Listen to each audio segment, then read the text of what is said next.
Story number 1. The Black Santa's Party. I never imagined that a desperate plea for help would lead me to the most terrifying night of my life. It was a bitterly cold December evening when a weathered flyer slipped under my door changed everything. As someone who had spent years on the streets of Chicago, I was no stranger to hardship. But nothing could have prepared me for what awaited at the mysterious charity Christmas party advertised on that faded piece of paper. The flyer was simple. Join us for a Christmas celebration. Warm food, shelter, and hope. Midnight at the Evergreen Hall. No logo, no contact information, just an invitation that seemed too good to be true. Skeptical yet intrigued, I decided to attend, hoping for a respite from the relentless cold and the unforgiving streets. When I arrived at Evergreen Hall, an old, abandoned community center repurposed for events, I was surprised by the warm glow emanating from its windows. The scent of roasting meat and pine filled the air, mingling with the sound of cheerful laughter and festive music. The entrance was guarded by a man dressed in an immaculate Santa suit, his presence both welcoming and unnerving. "Welcome," he greeted, his voice smooth and unsettling. "Come in. Make yourselves comfortable." Inside, the hall was transformed into a winter paradise. Twinkling lights adorned the ceiling, and a towering Christmas tree stood proudly in the center, its branches heavy with ornaments and shimmering tinsel. Tables laden with delicious food and steaming drinks were scattered throughout the room, and a fire crackled warmly in the grand fireplace. A diverse group of people, all clearly struggling with homelessness, mingled and shared stories, their faces lighting up with genuine smiles. It was a stark contrast to the usual despair that clung to us all year round. For a moment, I allowed myself to believe that this was indeed a genuine act of kindness. As the evening progressed, the atmosphere remained jovial. Music played softly in the background, and the sense of community was palpable. It wasn't until the clock struck midnight that the true nature of the party began to reveal itself. The lights dimmed, and the cheerful music slowed to a haunting melody. The man in the Santa suit stepped onto a small stage, his smile unwavering but his eyes cold and calculating. "Ladies and gentlemen," he began, his voice taking on a more authoritative tone. "Thank you for joining us tonight. We hope you've enjoyed the festivities. But now, it's time for a little game." A murmur of confusion rippled through the crowd. "A game?" I echoed, exchanging uneasy glances with those around me. "Yes," Santa continued, his smile never faltering. "A survival game, for those who choose to participate. The rules are simple. You will face challenges that test your strength, wit, and will to survive. Those who fail will disappear without a trace." Panic began to set in. "Disappear?" someone whispered loudly, eyes darting around the room. "Don't worry," Santa assured us, though his tone offered no comfort. "It's all in good fun. Think of it as a way to earn your place in the world." Before anyone could react further, the room seemed to shift. The once cozy hall now felt oppressive, the air thick with tension. A series of lights flickered on, casting sharp shadows that danced menacingly across the walls. "Let the games begin," Santa declared, stepping back as hidden doors opened, revealing dark corridors and ominous chambers. Those who dared to participate stepped forward, their faces set with determination or fear. The rest of us were left to watch, the reality of the situation sinking in. This wasn't a charity event anymore. It was a twisted spectacle of survival. I felt a surge of adrenaline mixed with fear. I had nothing left to lose, yet the thought of playing meant risking everything I had left. My eyes met those of a few others, and without a word, we all knew the unspoken decision was made. We would play. The first challenge was announced. A maze of darkness and confusion. Participants were led into the labyrinth, the doors slamming shut behind them. From the outside, we could hear their struggles, the sounds of frantic footsteps and desperate pleas echoing through the hall. Minutes felt like hours as we waited, the tension in the room mounting. Finally, the door reopened, and one by one, The participants emerged. Some were visibly shaken. Others had no trace of their former selves. The ones who remained stood silently, their eyes hollow, their spirits seemingly crushed. The next challenge was even more sinister, a test of strength and endurance. Participants were forced to lift heavy objects or endure extreme conditions, all while Santa watched with a dispassionate gaze. Each failure was met with a sudden disappearance, as if the person had been erased from existence. By the time the final challenge was announced, a psychological test designed to break the mind, the remaining participants were few and far between. The air was thick with fear, and the sight of those who had vanished was a stark reminder of the stakes at play. "You have one last challenge," Santa intoned, his voice devoid of any warmth. "Confront your deepest fears. Only those who can overcome them will earn their freedom." The challenge was unclear, leaving us to face whatever horrors our minds could conjure. Memories, regrets, and nightmares surfaced, each one more terrifying than the last. The room seemed to close in around us, the weight of our pasts bearing down heavily. As I struggled to maintain my composure, the memories of my time on the streets resurfaced, days filled with hunger, nights spent huddling in the cold, the constant fear of being forgotten. The fear of losing everything had become ingrained in me, a survival mechanism that now threatened to consume me entirely. "Find the door," Santa's voice echoed through the chamber, the bright light of a single spotlight casting stark shadows. "Find the door and escape your fears." Desperation drove me forward. I stumbled through the darkness, the scent of smoke and burning wood filling my nostrils. Suddenly, a blinding light pierced the darkness, and I found myself standing before a radiant doorway. It seemed to shimmer with an ethereal glow, beckoning me to cross. But as I reached out to touch it, a surge of fear surged through me. What if stepping through meant leaving everything behind? What if the door led to an eternal prison? Or worse, complete oblivion? The decision tore at me, the weight of my fears threatening to paralyze me. But the thought of those who had vanished, the faces of the lost haunting my mind, pushed me forward. I had to believe that there was a way out. With trembling hands, I pushed open the door and stepped through. Instantly, the world shifted. I was engulfed in a blinding white light, the sounds of the party fading away.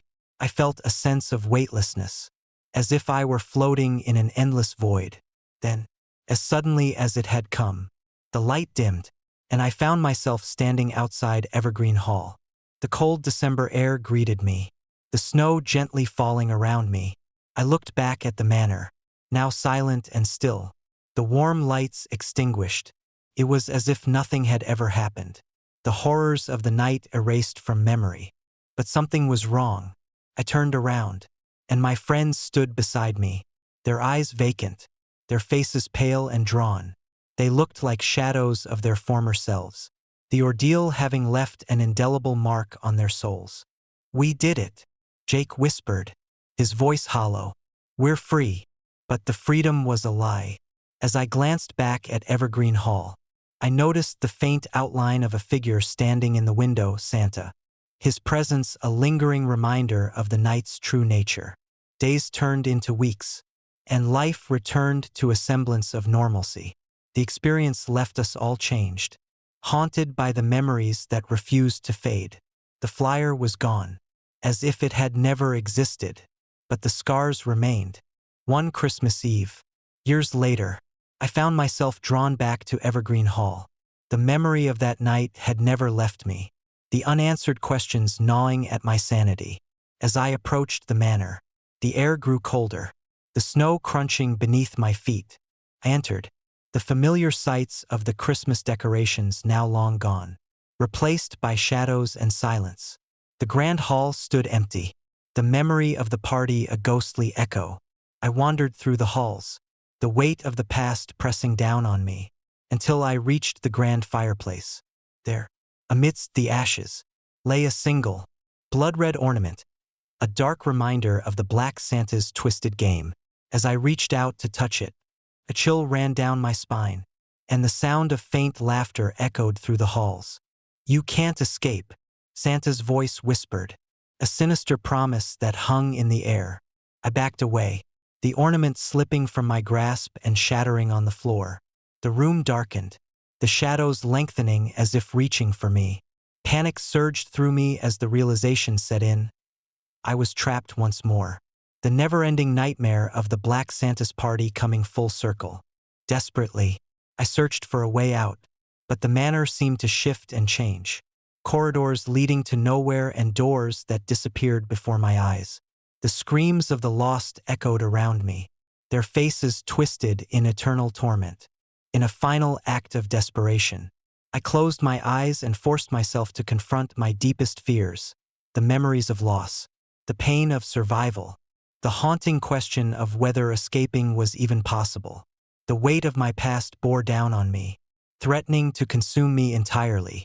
When I opened my eyes, I was standing outside Evergreen Hall once more, the manor silent and still under the moonlit sky. But this time, something was different.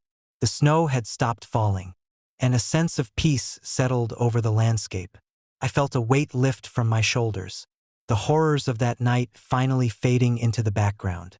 As I walked away, I glanced back one last time. The manor stood as a solemn reminder of the darkness that had once consumed it, the legacy of the Black Santa's party lingering like a shadow on the soul. And though I believed I had escaped, the memory of that night would forever haunt me, a testament to the thin line between hope and despair.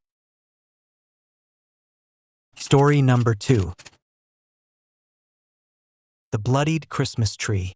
I still remember the warmth of that December night in 1920, the flickering lights casting playful shadows on the grand halls of the Whitmore estate. Growing up in the countryside, stories of the Whitmore family's opulent Christmas celebrations were the stuff of local legend. They were known for their extravagant parties, the centerpiece always a colossal Christmas tree adorned with the finest ornaments and twinkling lights. But that year, the merriment turned into a nightmare that would haunt the town for generations. I was 16, eager to prove myself as a responsible young man. My father had been entrusted with helping organize the annual Whitmore Christmas party, a duty he took great pride in. As we approached the sprawling manor, the scent of pine and roasted chestnuts filled the air, mingling with the crisp winter breeze.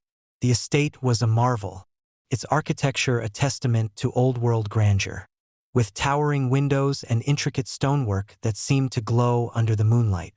The evening began with laughter and joy, the sound of clinking glasses and cheerful conversation echoing through the vast rooms. Guests arrived in their finest attire, their faces illuminated by the soft glow of candlelight and the vibrant colors of the Christmas decorations. My father moved gracefully among the guests, ensuring every detail was perfect, while I busied myself with various tasks, from serving drinks to managing the decorations. The tree, a magnificent specimen standing nearly 20 feet tall, was the pride of the Whitmore collection. It was draped in silk ribbons, glass baubles, and delicate tinsel that shimmered like ice in the candlelight. At the top, a golden star sparkled, casting a warm glow that seemed to envelop the entire room. It was a sight to behold, a symbol of hope and celebration during the darkest days of winter. As midnight approached, the festivities reached their peak. My father gathered the guests for a toast, his voice steady and filled with genuine happiness. We raised our glasses, the room filled with a harmonious chorus of cheers. The night was perfect until the unthinkable happened. Without warning, the grand tree began to crackle and spark. At first, it was a subtle flicker, barely noticeable amidst the bustling party. But within seconds, flames erupted from the branches, spreading rapidly through the delicate decorations. Panic ensued as guests scrambled to extinguish the fire. But the flames were relentless, consuming everything in their path. The once beautiful tree became a towering inferno, the heat overwhelming and suffocating. My father shouted for everyone to stay calm, his authoritative voice cutting through the chaos. We rushed to help evacuate the guests, guiding them towards the exits and away from the burning tree. But it was too late. The fire spread with unnatural speed. engulfing the manor in a matter of minutes. Screams of terror filled the air as the flames devoured the grand halls, trapping many inside. I found myself separated from my father amidst the turmoil, the smoke thick and choking. Desperately, I searched for him, my lungs burning with each breath. The acrid scent of burning would filling my nostrils. The heat was unbearable, the structure of the manor crumbling around me as the fire consumed everything I had ever known. In those final moments, as the flames reached my chest, I caught a glimpse of the tree one last time. It stood there, a monstrous entity of fire and destruction, its once beautiful ornaments now nothing more than burning embers. A sense of dread washed over me, a feeling that this was no ordinary fire, but something far more sinister. When I awoke, the world was silent and still. The manor lay in ruins, the grand Christmas tree nothing more than a smoldering pile of ashes. The town was in shock, mourning the loss of so many lives in the tragic blaze. But there was something else, something that lingered in the cold winter air, a feeling of unease, as if the spirits of those who perished were still trapped within the ashes of that cursed tree. Years passed, and the Whitmore estate became a haunted relic, avoided by the townsfolk and shrouded in mystery. They said that every Christmas, the screams and the scent of burning wood would return, a grim reminder of that fateful night. The tree, though reduced to ashes, was believed to be cursed, the spirit forever bound to the manor. I never spoke of that night to anyone, the memories too painful and the guilt too heavy. But the legends persisted, growing with each retelling. The abandoned manor stood as a testament to the horrors that unfolded within its walls, a place where the past refused to remain buried. One Christmas Eve, many years later, I found myself standing before the ruins of the Whitmore estate. The snow had blanketed the ground, muffling the sounds of the night and adding a layer of quiet solemnity to the desolate landscape. The moon hung high, casting a ghostly light over the remnants of the once grand home. Compelled by a mix of curiosity and unresolved guilt, I approached the site. The air was cold, the silence broken only by the distant howling of the wind. As I stood there, the temperature seemed to drop even further, and the faint sound of crackling fire reached my ears. I turned towards the remnants of the tree, now just a charred skeleton amidst the rubble. Suddenly, the air grew thick with the scent of smoke and burning pine. The sound of anguished screams filled my mind, transporting me back to that tragic night. I saw flashes of the past, flames engulfing the tree, the terrified faces of the guests, the desperate attempts to escape. It was as if the manor itself was reaching out, trying to relive its darkest moments. A cold wind swept through the ruins, and for a moment, I thought I saw shadows moving among the ashes. Ghostly apparitions of the guests flickered before me, their eyes hollow and filled with sorrow. They reached out, their silent pleas echoing in my soul, begging for release from the eternal nightmare of that cursed Christmas.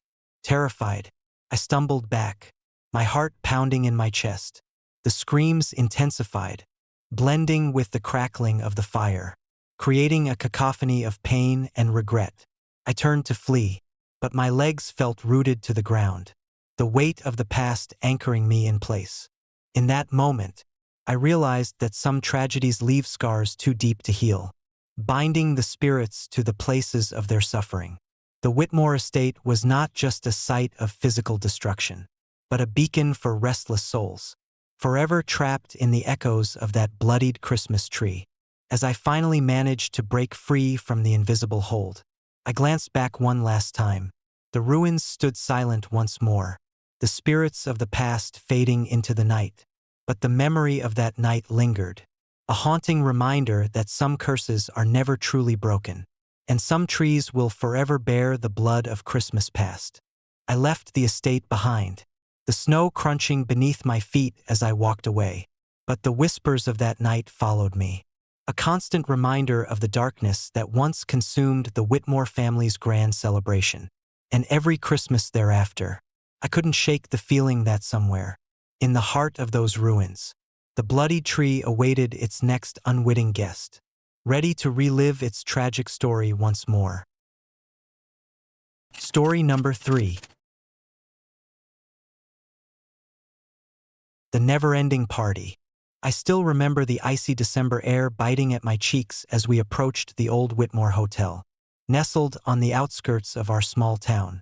The once grand establishment had long been abandoned, its windows darkened and ivy crawling up its faded facade.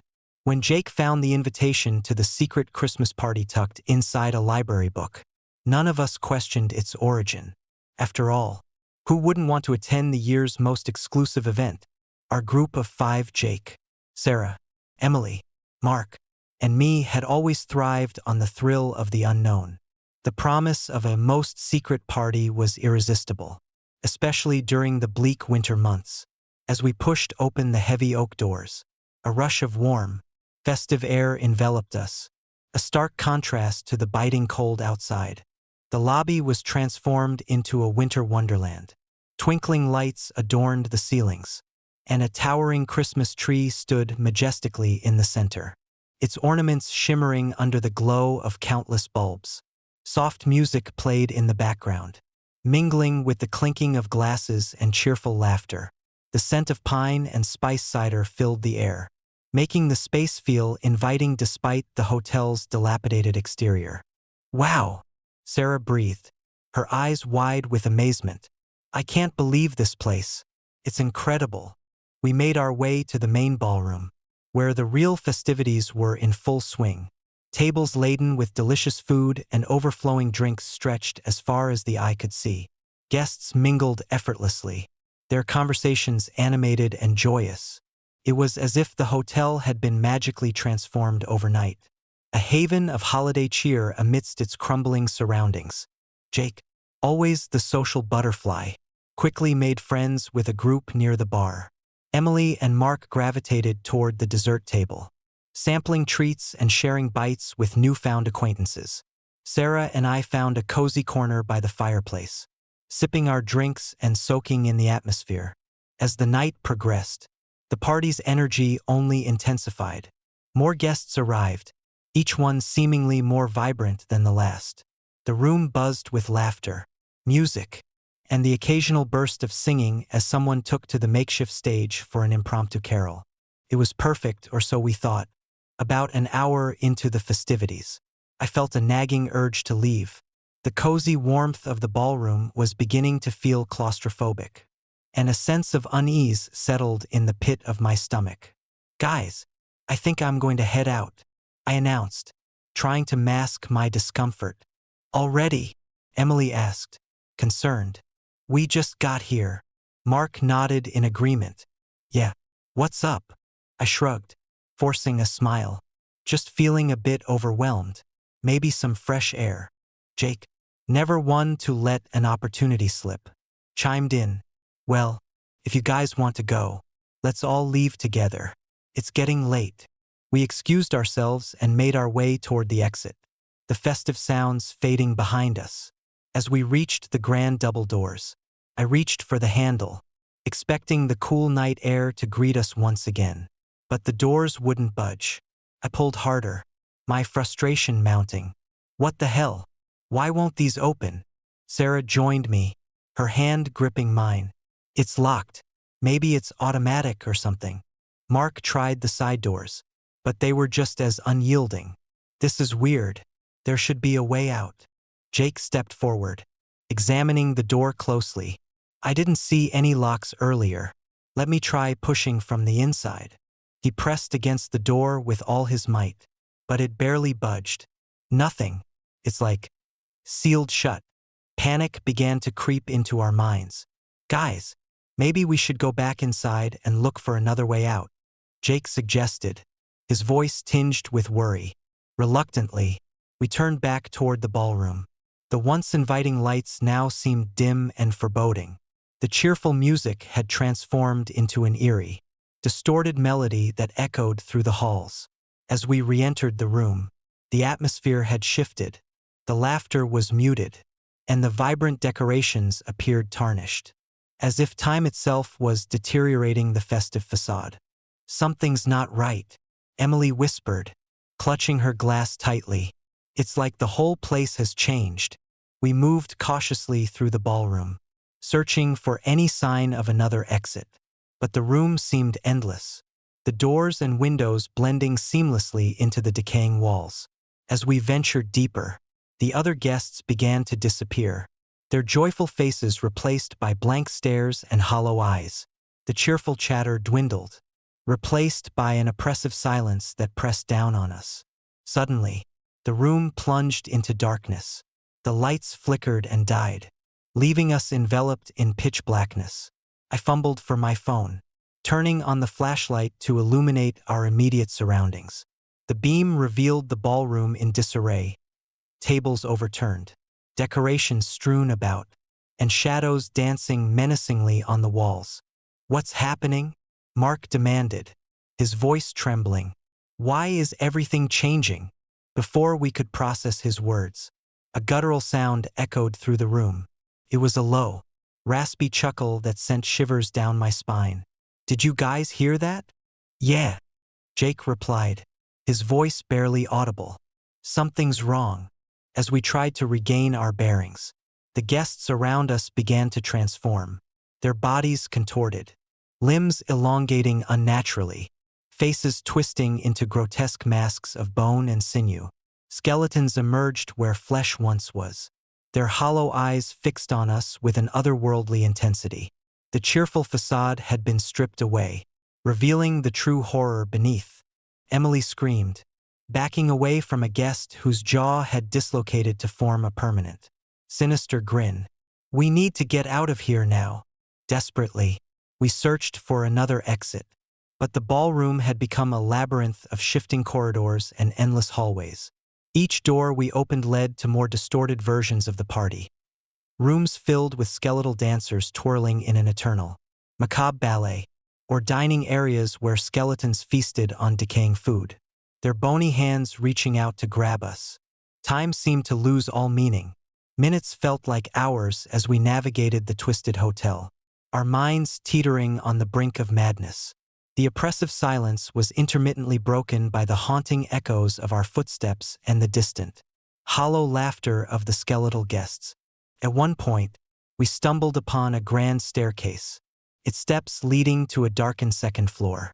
Determined to find a way out, we ascended, each step groaning under our weight.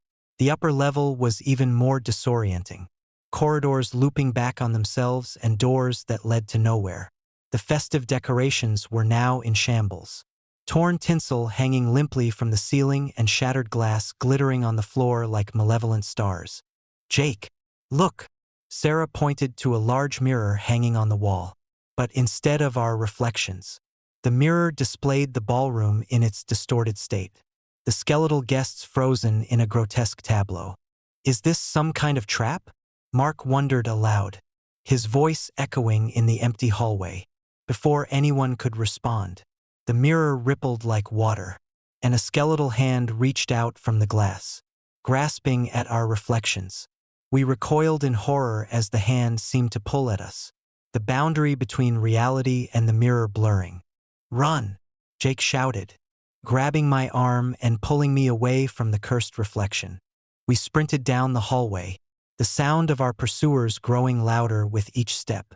The walls seemed to close in around us, the air thick with the stench of decay and the whispers of lost souls.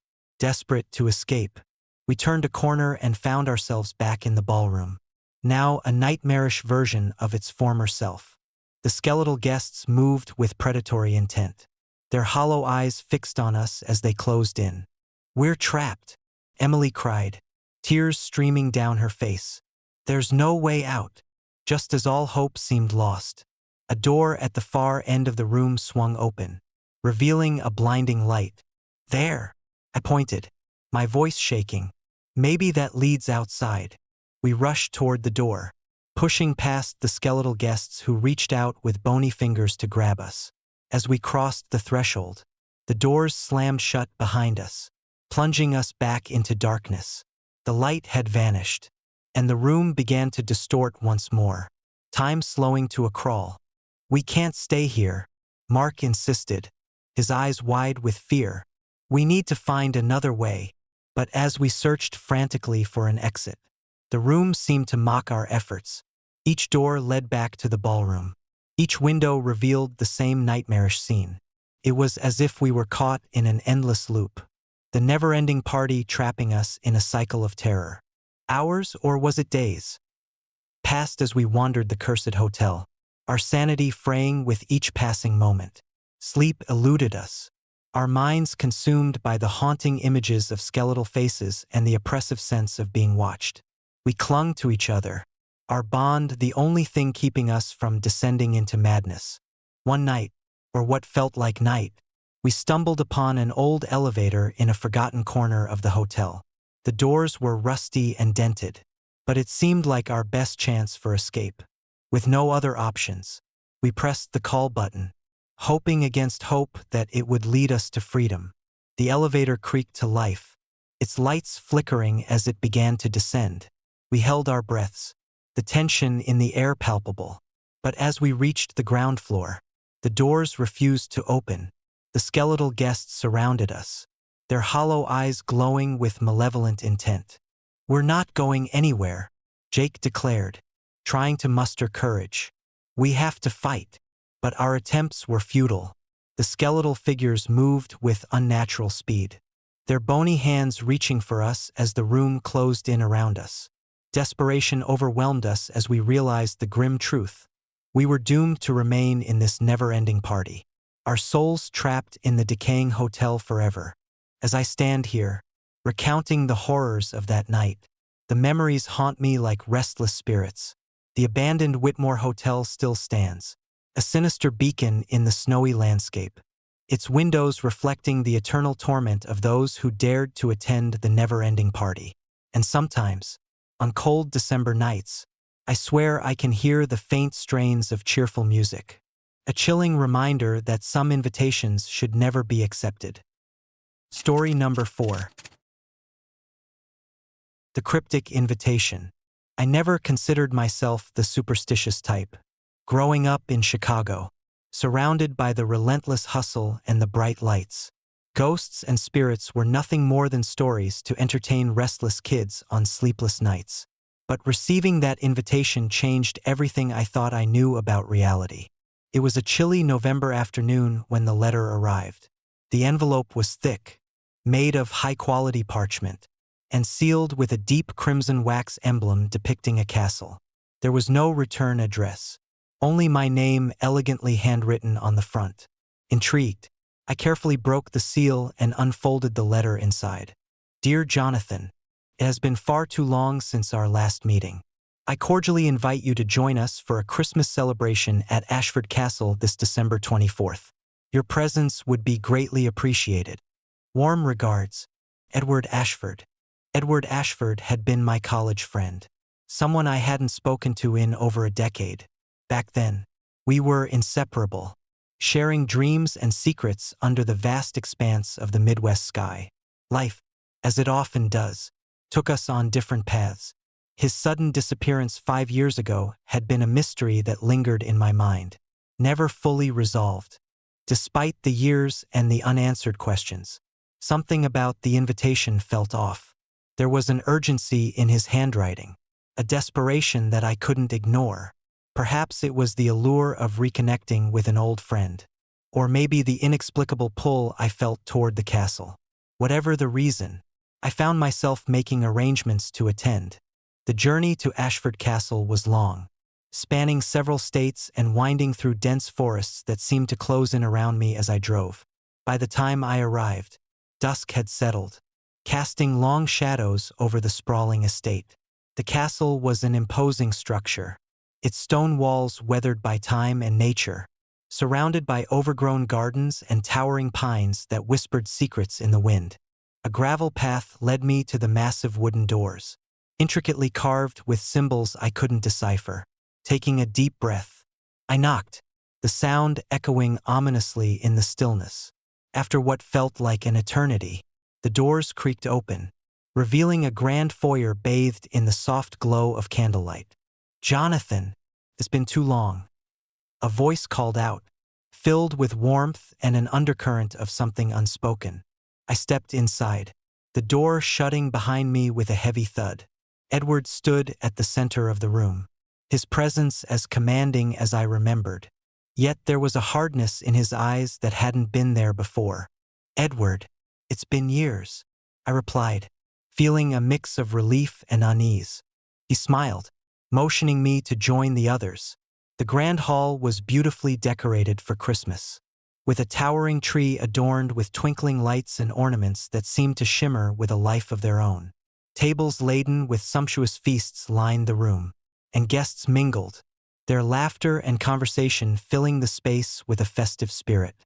As the evening progressed, I noticed a few peculiarities. The guests, though polite and engaging, seemed to possess an otherworldly quality. Their eyes held depths of sorrow, and their smiles never quite reached them. Conversations often drifted to topics of memory and loss, as if each person carried a burden they couldn't escape. After dinner, Edward stood to make a toast. "To old friends and new beginnings," he declared, raising his glass. "May this Christmas bring us closer, even in the face of time and distance." We clinked glasses, and for a moment, everything felt right. But as the night wore on, palpable tension began to build. The temperature dropped suddenly, and the flickering candlelight cast unsettling shadows that danced along the walls. The laughter of the guests seemed to fade, replaced by an oppressive silence that weighed heavily on the room. Around midnight, the first disappearance occurred. A woman I hadn't spoken to before simply vanished into thin air, her glass still held in hand. Panic ensued as others began to realize their friends and acquaintances were disappearing one by one. Screams echoed through the castle as chaos erupted, guests scrambling to find each other in the dimly lit corridors. I found myself alone in a grand hallway, the festive decorations now twisted and grotesque in the flickering light. Desperately, I searched for Edward, but he was nowhere to be found. The walls seemed to close in, and the air grew thick with an unnatural presence. Whispers echoed around me, indistinct voices that spoke of regrets and unfinished business. As I stumbled through the maze-like corridors, memories of Edward's disappearance resurfaced. He had been searching for something he couldn't quite articulate. Now, it felt like the castle itself was hunting for lost souls, trapping them in an eternal cycle of celebration and sorrow. Finally, I reached the grand ballroom, the heart of the castle. There, I found Edward, standing at the center of the room, surrounded by the apparitions of those who had vanished. His eyes met mine, and I saw a reflection of my own fear mirrored in his gaze. "Jonathan," he whispered, his voice hollow, "you shouldn't have come." Before I could respond, the room shifted, the walls faded away, revealing a vast, dark void filled with countless souls trapped in a never-ending celebration. Faces twisted in anguish stared back at me, their cries for release echoing through the emptiness. Edward stepped closer, his form becoming more ethereal. "This is what happened to us," he explained. "We were bound by our past, unable to move on. The castle feeds on our memories, our regrets. Each year, claims more souls, trapping them here forever." Desperation surged through me as I realized the gravity of the situation. "How do we escape?"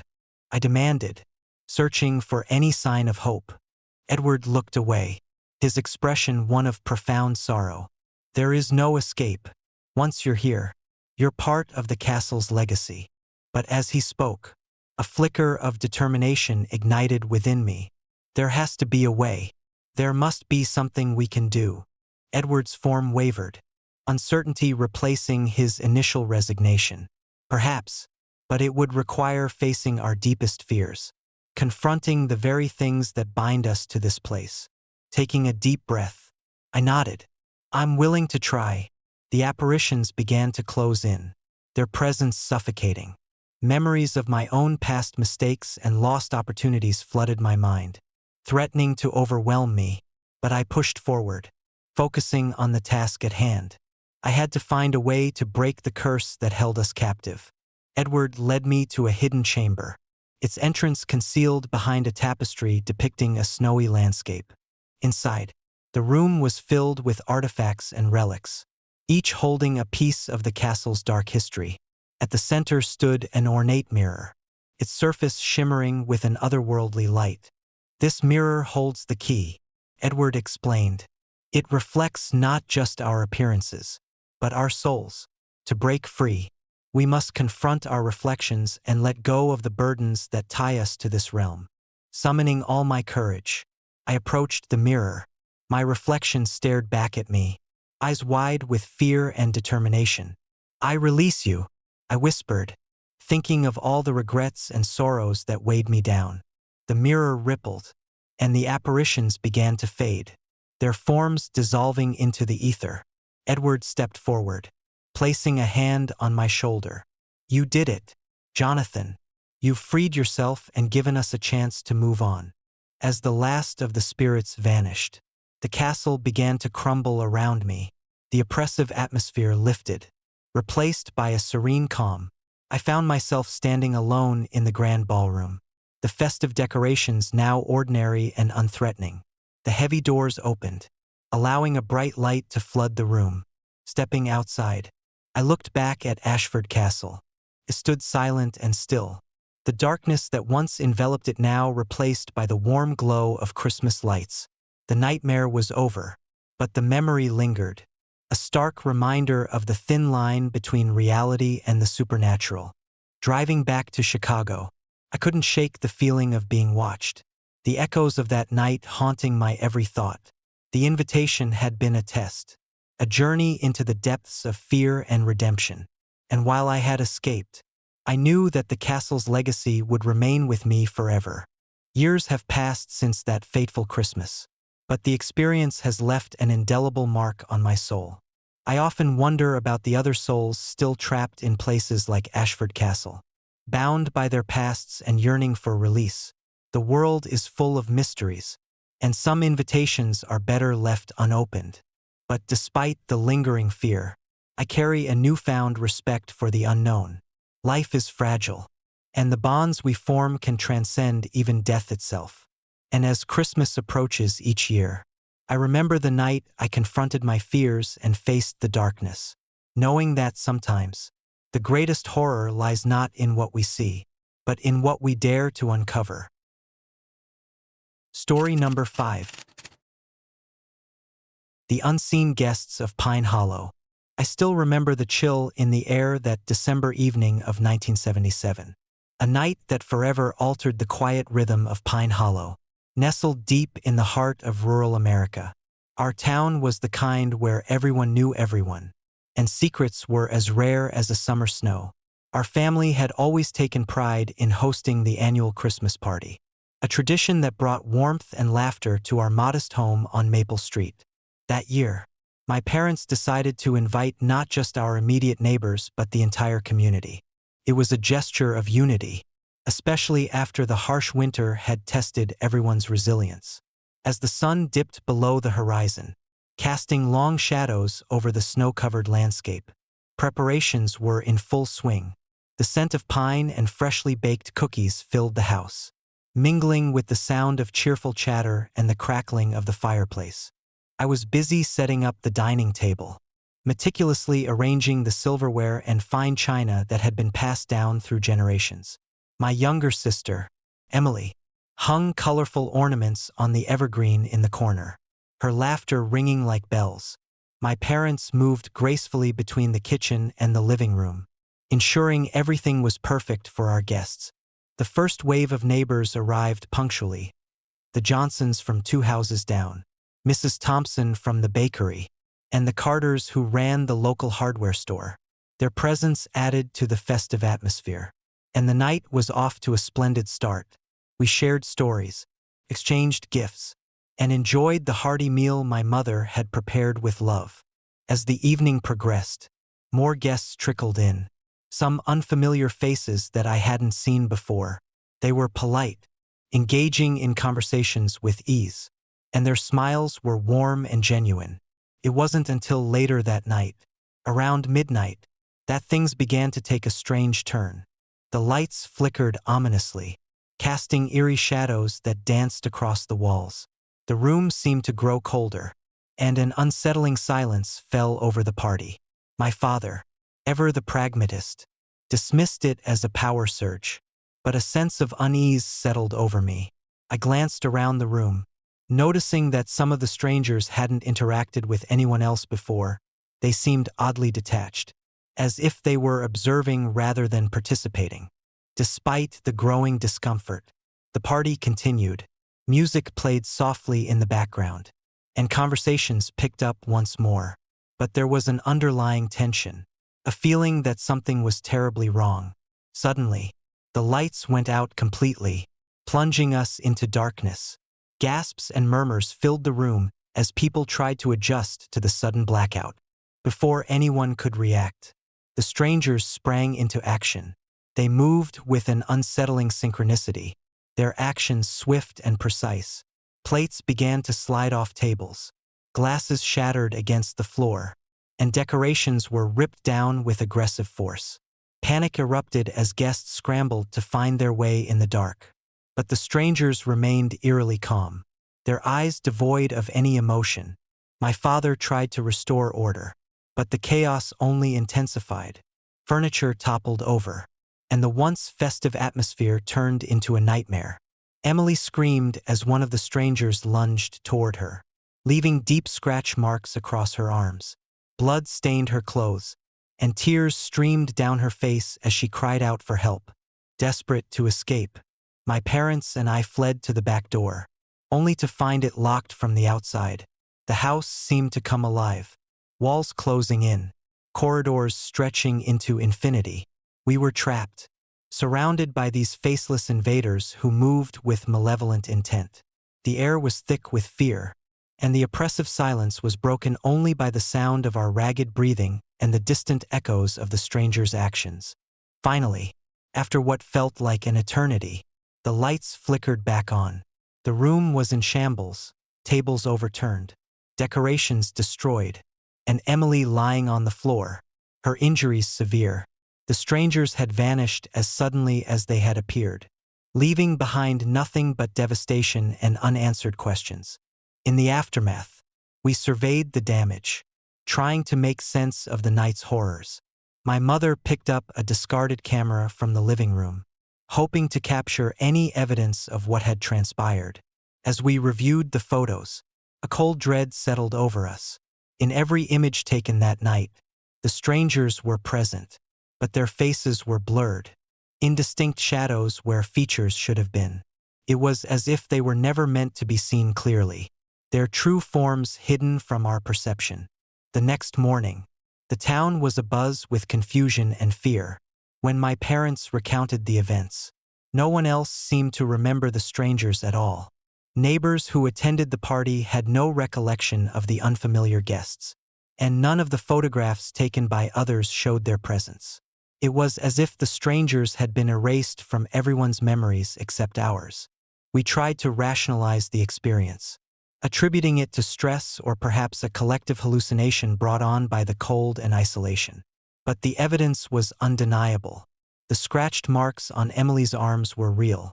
The broken glass and torn decorations bore witness to the night's chaos. And the haunting images on the camera were impossible to ignore. As days turned into weeks, Pine Hollow began to change. The house on Maple Street, once a symbol of community and warmth, became a place of fear and suspicion. Friends and neighbors avoided it, whispering theories about curses or dark spirits that had been awakened. The photograph with the blurred faces circulated, becoming a local legend that spoke of unseen horrors lurking beneath the surface of our idyllic town. My family struggled to move on, haunted by the memories of that night. Emily's recovery was slow, both physically and emotionally, and the bond we shared became strained under the weight of our shared trauma. My parents became reclusive, avoiding social gatherings and the very traditions that once brought them joy. The annual Christmas party was never the same, a shadow of its former self overshadowed by the lingering fear of what might return. Years later, I often find myself staring at that photograph, the blurred faces a constant reminder of the inexplicable events that tore our lives apart. Pine Hollow returned to its peaceful existence. But the scars of that night remained etched in our hearts and minds. I learned that some secrets are better left undiscovered, and that the veneer of normalcy can hide the darkest of truths. On quiet nights, especially around Christmas, I sometimes feel a presence watching from the shadows, a silent reminder that the strangers could return at any moment. The house on Maple Street stands as a testament to that eerie night, a beacon of unresolved mysteries and unspoken fears. And as the snow falls gently outside, I can't help but wonder if the spirits of those faceless strangers still roam our town, forever trapped in a cycle of darkness and despair. I never thought our small-town Christmas party would become the stuff of nightmares. But Pine Hollow taught me that evil can lurk where you least expect it, waiting for the right moment to emerge from the shadows and turn your world upside down. And as I walk through the quiet streets, I remain ever vigilant, knowing that some ghosts are not content to remain unseen, and that the true horror lies in the things we cannot comprehend or forget. Story number 6. The Dead's Holiday Gathering. I never thought a simple Christmas party would unravel the thin veil between our world and the next. Growing up in the heart of Boston, the idea of spending Christmas in an old Edinburgh house seemed both exotic and exciting. When my friends Jess, Mike, Sarah, and Tom suggested renting the Hawthorne Manor for our holiday celebration, I didn't hesitate. Little did I know, that decision would haunt me long after the decorations were packed away. The Hawthorne Manor stood on the outskirts of Edinburgh, a sprawling Victorian house with ivy-clad walls and windows that seemed to peer into your soul. It was the perfect setting for our group of college friends to escape the hustle and bustle of city life and immerse ourselves in festive cheer. We arrived on a snowy Friday afternoon, the manor's imposing facade softened by the delicate fall of snowflakes. Inside, the house was a relic of a bygone era. Grand fireplaces dominated each room, and the air was thick with the scent of aged wood and lingering memories. We spent the first day unpacking, hanging lights, and setting up our makeshift Christmas tree in the grand foyer. As night fell, the manor transformed into a cozy haven, its creaks and groans adding to the charm. After dinner, with mugs of mulled wine warming our hands, Jess suggested we play a game to add some excitement to the evening. Ouija. I had always been skeptical of such things, dismissing them as mere superstition, but the allure of a ghost story in a haunted house was too tempting to resist. We gathered in the dining room, where the large table was already set with our drinks and the Ouija board we'd brought along. The room was dimly lit by candlelight, casting flickering shadows that danced on the ornate wallpaper. Jess placed her hands on the planchette first, followed by Mike, Sarah, Tom, and finally me. "Is anyone here with us?" Jess asked, her voice wavering slightly. The planchette moved slowly to yes. A chill ran down my spine, but I brushed it off as the draft from the open window. Encouraged, Jess continued, "What is your name?" The planchette spelled out Elizabeth. "Elizabeth, are you here to communicate with us?" Mike asked. The planchette moved again, spelling out yes. I felt a growing unease, the hairs on the back of my neck standing up. "Why are you here, Elizabeth?" I dared to ask. Silence filled the room for what felt like an eternity before the planchette responded. "Trapped." Suddenly, the temperature in the room plummeted. My breath became visible in the icy air, and the candles flickered violently. Jess tried to laugh it off, but her nervousness was palpable. "We're here to help you, Elizabeth," Sarah said softly. The lights began to flicker uncontrollably, casting the room into intermittent darkness. The sound of distant laughter echoed through the halls, sending shivers down my spine. Then, out of nowhere, the room seemed to come alive. Plates slid off the table, wine glasses shattered against the floor, and chairs scraped violently as if an unseen force was rearranging our setup. Panic set in as we realized this wasn't just a game gone wrong. Tom, always the skeptic, tried to regain control. "Everyone, calm down. It's probably just the wind or something." But as he spoke, I noticed scratches appearing on his arms, thin, red lines that seemed to burn just beneath the surface. "Tom, what the hell?" Jess exclaimed, her eyes wide with fear. Tom shook his head, his voice strained.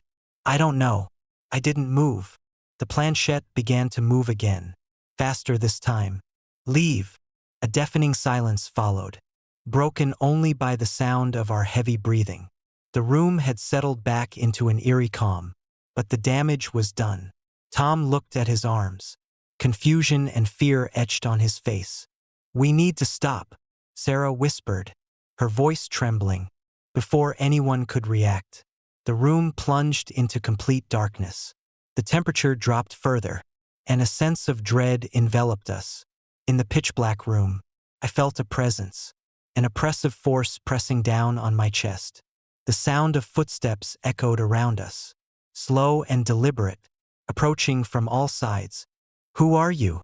Jess called out, her voice barely above a whisper. A cold, raspy voice responded. "I'm Elizabeth, trapped forever." The candles reignited on their own, illuminating the room to reveal shadowy figures standing at the corners.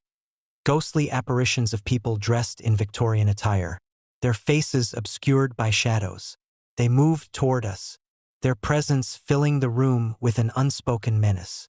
"We didn't mean to disturb you," pleaded, trying to keep my voice steady, but the spirits only advanced, their movements synchronized and deliberate.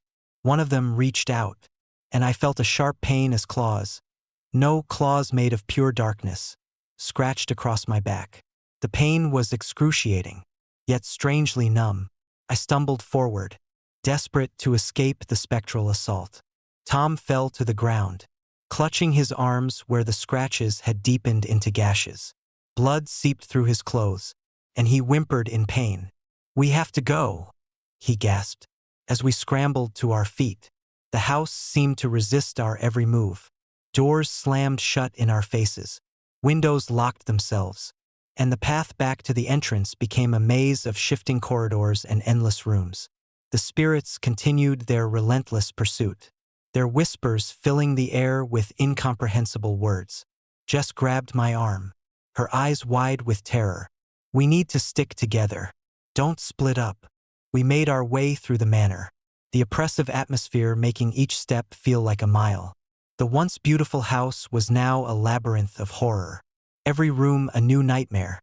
We tried to find the main entrance, but the house seemed to change around us, corridors stretching longer, doors leading to nowhere. Finally, we reached the grand foyer, the very place where it all began.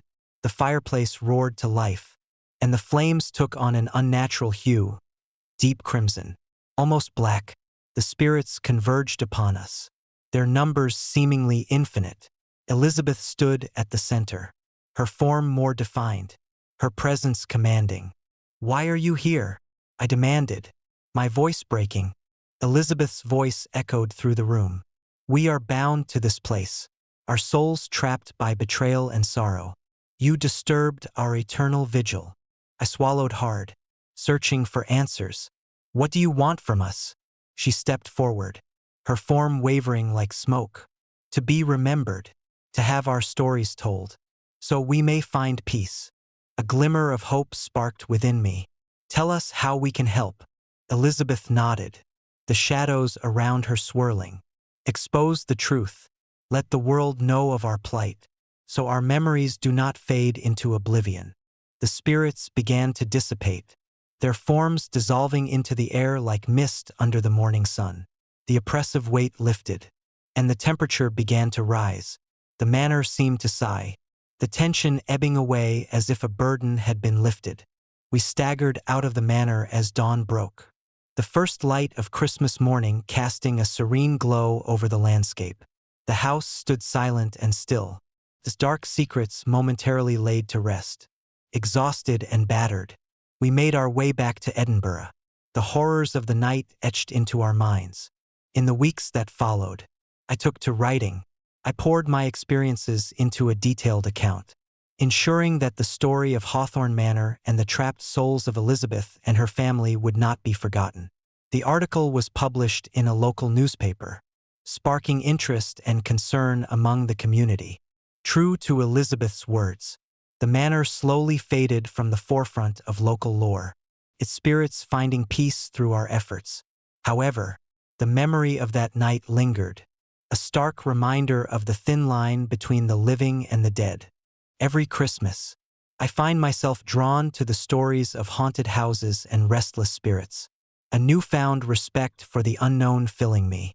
The scratches on Tom's arms healed, but the psychological scars remained, a constant reminder of the price we paid for curiosity. The Hawthorne Manor was eventually condemned and left to the elements, its legacy a testament to the power of forgotten souls seeking remembrance. But sometimes, late at night, I hear faint whispers on the wind, ghostly echoes of a Christmas long past, reminding me that some gatherings are meant to remain undisturbed. I never thought a Christmas party would lead me to confront the dead, but Hawthorne Manor taught me that some spirits linger not out of malice, but out of a desperate need to be remembered. And as the years go by, I carry their stories with me, ensuring that the dead's holiday gathering is never forgotten. Story number 7. The Blackwood Masquerade. I never believed in ghosts. Growing up in a small town in Massachusetts, ghost stories were just that, stories to thrill and scare. But standing before the decrepit facade of Blackwood Manor on a chilly December night, my skepticism was about to be brutally shattered. Blackwood Manor had always been the subject of local legends. Built in the late 1800s, it was the home of the Blackwood family, renowned for their extravagant Christmas parties. The manor was a marvel of Victorian architecture, with sprawling gardens and intricate woodwork. But in 1895, during one fateful Christmas Eve, the entire family vanished without a trace. The manor was left untouched, the grand dining table set for a feast that would never be eaten. Since then, the townsfolk spoke of eerie laughter, flickering lights, and shadowy figures glimpsed through the windows every Christmas night. As a journalist for the Boston Chronicle, I was always on the lookout for a good story. When I heard about Blackwood Manor, I saw an opportunity to debunk the myths once and for all. Equipped with my camera, voice recorder, and a healthy dose of skepticism, I decided to spend Christmas Eve in the manor. The drive from Boston was long, the winding roads illuminated only by the pale glow of the moon. As I approached the manor, a sense of unease settled over me. The manor stood imposingly against the dark sky, its windows like hollow eyes staring into my soul. The iron gates creaked ominously as I pushed them open, revealing a path overgrown with weeds and shadowed by towering oak trees. I parked my car a safe distance away, not wanting to disturb whatever restless spirits might reside within. Taking a deep breath, I began the walk toward the entrance. The air was unnaturally cold, each step crunching on the frost-covered ground. The manor's grandeur was marred by neglect, paint peeled from the walls, and the once immaculate gardens were now a tangled mess. As I reached the massive front doors, they stood slightly ajar, as if inviting me in. Heart pounding, I pushed them open, the hinges groaning in protest. The interior was cloaked in darkness, the only light emanating from the moonlight filtering through the stained glass windows. Dust danced in the beams, and the scent of decay hung heavy in the air. I switched on my flashlight, its beam cutting through the gloom. The grand foyer stretched before me, adorned with a sweeping staircase and faded portraits of the Blackwood ancestors. My footsteps echoed as I made my way deeper into the manor, each room telling a story of opulence now lost to time. I reached the grand dining hall, the centerpiece of the Blackwood parties.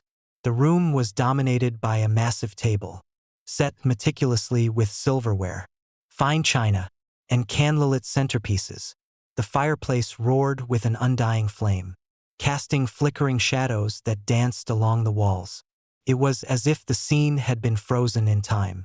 I set up my equipment, hoping to capture any paranormal activity. The silence was oppressive, broken only by the distant sound of what could be faint laughter. Shaking off the chill, I decided to explore the rest of the manor, eager to gather more evidence. As I wandered through the dimly lit corridors, the sense of being watched grew stronger. Portraits seemed to follow my movements with their lifeless eyes, and the air grew colder with each step. I entered a grand library, the shelves lined with dusty tomes and forgotten memories. Sitting at the center was an old writing desk, its surface cluttered with yellowed papers and a tarnished quill. I picked up one of the papers, its ink faded but legible. It was a diary entry from 1895, detailing the preparations for the Christmas feast. The writer, presumably a member of the Blackwood family, expressed excitement and anticipation, but as the entries progressed, the tone darkened, hinting at unease and unexplained occurrences. The last entry was abrupt, ending mid-sentence with a frantic scrawl. "Something terrible is happening. We must leave." A sudden chill swept through the room, and the candles flickered violently. My flashlight flickered, and in the brief darkness, I thought I saw movement out of the corner of my eye. Heart racing, I turned to find nothing but shadows playing tricks on my mind. Determined to press on, I made my way to the attic. Rumored to be the epicenter of the manor's hauntings, the staircase creaked under my weight. Each step a symphony of old wood protesting my intrusion. Reaching the top, I found a heavy wooden door, slightly ajar. Pushing it open, I entered a vast space filled with antique furniture covered in white sheets and forgotten relics of the past. In the center stood a large mirror, ornate and gilded, reflecting the room with uncanny clarity. As I approached, the temperature dropped further, my breath visible in the frigid air. Suddenly, the reflection in the mirror shifted.